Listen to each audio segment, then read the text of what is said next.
All right, so the history of oil. If you go up to Oil City and Titusville, they'll tell you that the oil industry began up there. Now, Oil Creek up in Titusville was a creek that was just naturally full of oil, and so they started. It was an oil seep area, and so they drilled the very first well underground to get the oil. And the problem that you have with oil is it comes up with water in it, and so especially especially up in that area, you'll see where there are these what looks like the giant barrels, like off in the woods somewhere, where they would put the oil into these, and then they had like a little spigot. If you look really close at these old barrels, you might see a little faucet at the bottom. And so if you think about oil and water don't mix, oil floats. What they would do is they put the oil in there, and then they would open the spigot at the bottom, and all the water that had settled below the oil, they'd let that drain out, and then as soon as oil started coming out the bottom, they'd close the faucet, and they'd say, okay, we've now separated out the water. But what happens in most oil, it's way underground, and we had said you have a lot of pressure and high temperature, and so when you drill into it, it's not a problem of getting it out of the ground. It comes out of the ground on its own because it's under pressure, right? So there's the very first like major gusher. If you watch the old movies and you see, the really old stuff where they're talking about the oil industry, they'll show the drill or the derrick where they've drilled a well, and then the oil spraying up into the air. Well, they're losing.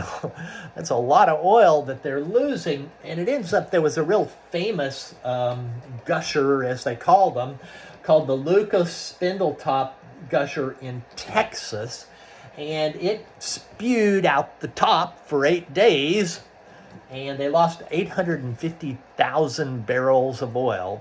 Of course, they ended up capturing a whole lot of it and made, I'm sure, plenty of money off of it. So how does oil and coal compare? Well, oil has a little bit more energy, potential energy in it than coal, about 40 to 60% more energy. Now, in modern times, when they're drilling for these oil, you don't see that gusher anymore, right? And it's because they have a series of pressure valves on the top of the drilling string. So as soon as a high pressure is detected, these things close. And this thing that I'm talking about is called a Christmas tree, and this is what prevents the oil that's under pressure from blowing out the top. And so what they'll do is for a while, because of the pressure, the oil just comes to the top, and that's fantastic. They just collect it, right? But eventually, basically, you've gotten all of the pressurized oil out, and so what do? You put that little thing that goes up and down that you see occasionally even around here. It's pumping oil out of the well, and so it will pump oil. And one solution to that, it's always, you don't get a whole lot of oil when you're pumping. So what they do is they said, oh, what we can do is we can have an injection well, and what they do is they introduce steam down into the remaining rock structure that has the oil in it, and that then forces some more of the oil to come out. They use this steam to push it out.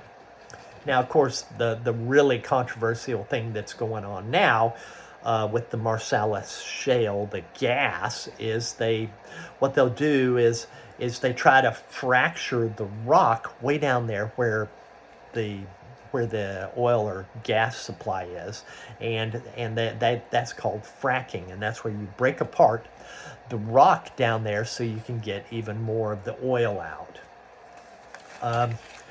What else do I need to say? Oh, okay.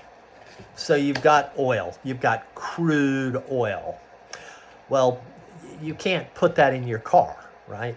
And it contains everything from asphalt to to um, to gasoline, to to diesel, all of the different kinds, different um, t- size carbon molecules. So basically, when we talk about asphalt, you're talking about a really big carbon molecule. And then you have other molecules, diesel, which is a smaller molecule, and gasoline, which is smaller than that, and so forth. So there's a process called distillation where you can separate out the different components of the oil so that you have the lubricating oil, and you also get the diesel and the kerosene and the gasoline out of it. So, and that's called distillation. And so when you see um, um, uh, oil refineries, and if you look at a picture of an oil refinery, it's just like a million pipes. Well, what they're doing is they're separating out by adding heat and boiling off the different components of oil. The smaller things have a lower boiling point than the larger number of carbons in the molecule, so they can separate them out and get the various products from the crude oil. One of the problems we have is that I'll go on and stop right here, and then I'll pick up the next point.